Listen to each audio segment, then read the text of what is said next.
Hey Year 11. So this is your lesson for Thursday and Friday. And in this lesson we are going to be drafting our first main body paragraph for our coursework, which is all about video games. A reminder that your introductions should already be posted in your team's private channel, and that by Thursday at 12 noon you should have given feedback on all of your group members. So I should see your introduction, and I should also see your comment on all three of your teammates' introductions, giving them advice, one thing to improve and one thing that they did well. So the deadline for today's lesson for your main body paragraph, that is going to be posted on your team's private channel by Friday at 8 p.m, please. Yes, so let's get started. Hopefully you will have already read this.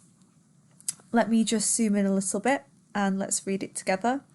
As we read it, can you please think about what makes this a good example?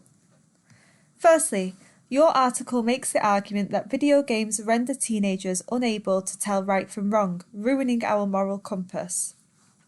The basis from your argument stems from the misguided belief that regular exposure to violence makes teenagers desensitized to it, but nothing could be further from the truth.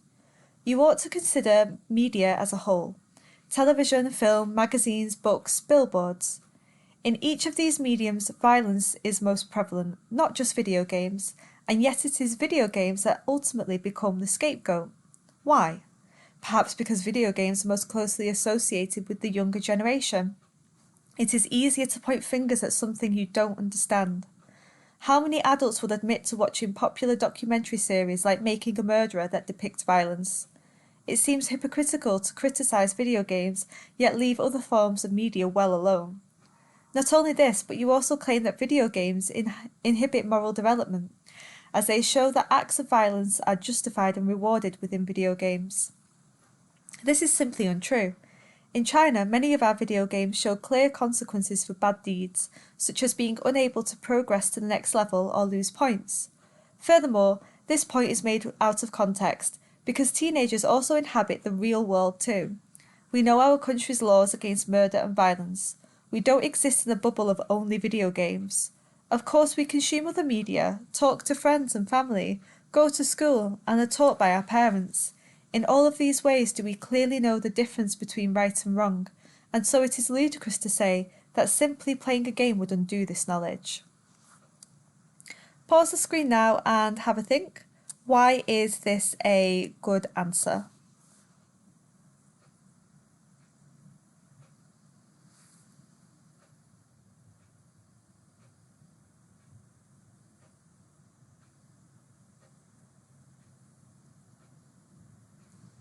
Okay, so let's have a think about it then. What should be included? So you should be including details from the text. I'm just going to move this one up higher. Details from the text, embedded quotations, which remember are those very, very short quotations that we fit naturally into our own sentence. Then each paragraph should contain about 2 to 3 arguments against. Sophisticated vocabulary, so vocabulary that makes you sound mature and academic.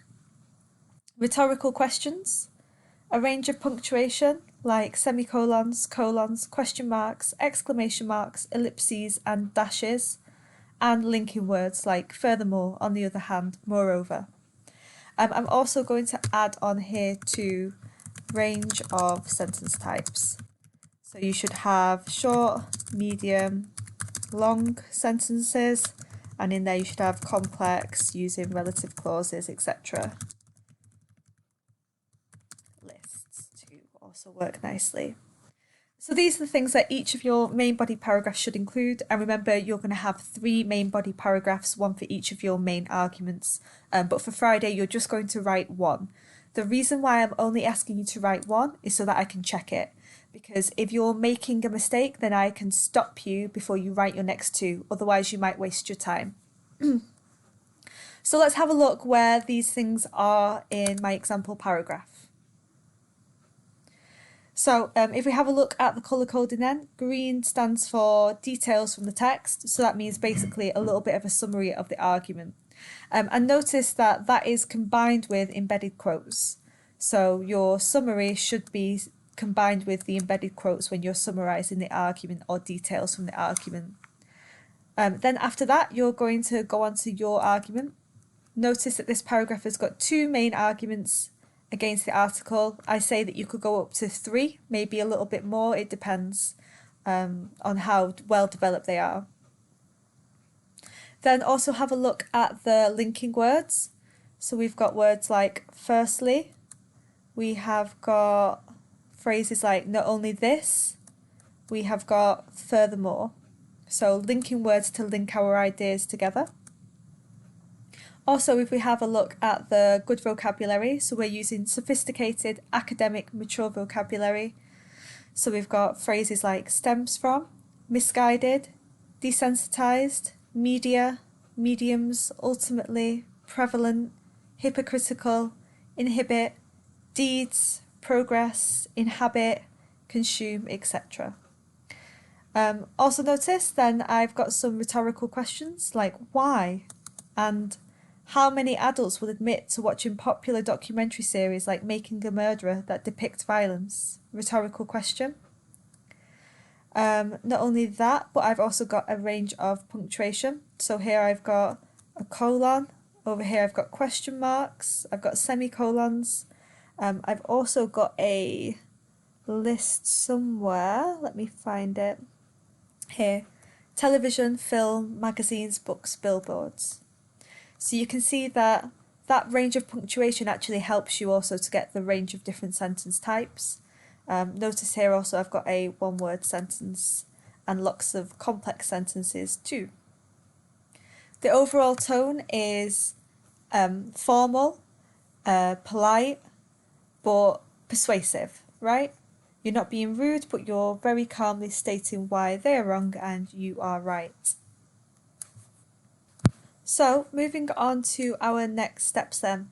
What you guys need to do is you need to go back and have a look at your plans. They have been marked now. So if you haven't already seen the feedback, then go into your Teams Assignments tab and have a look at the feedback I gave you. I should have given you a comment like approved to write.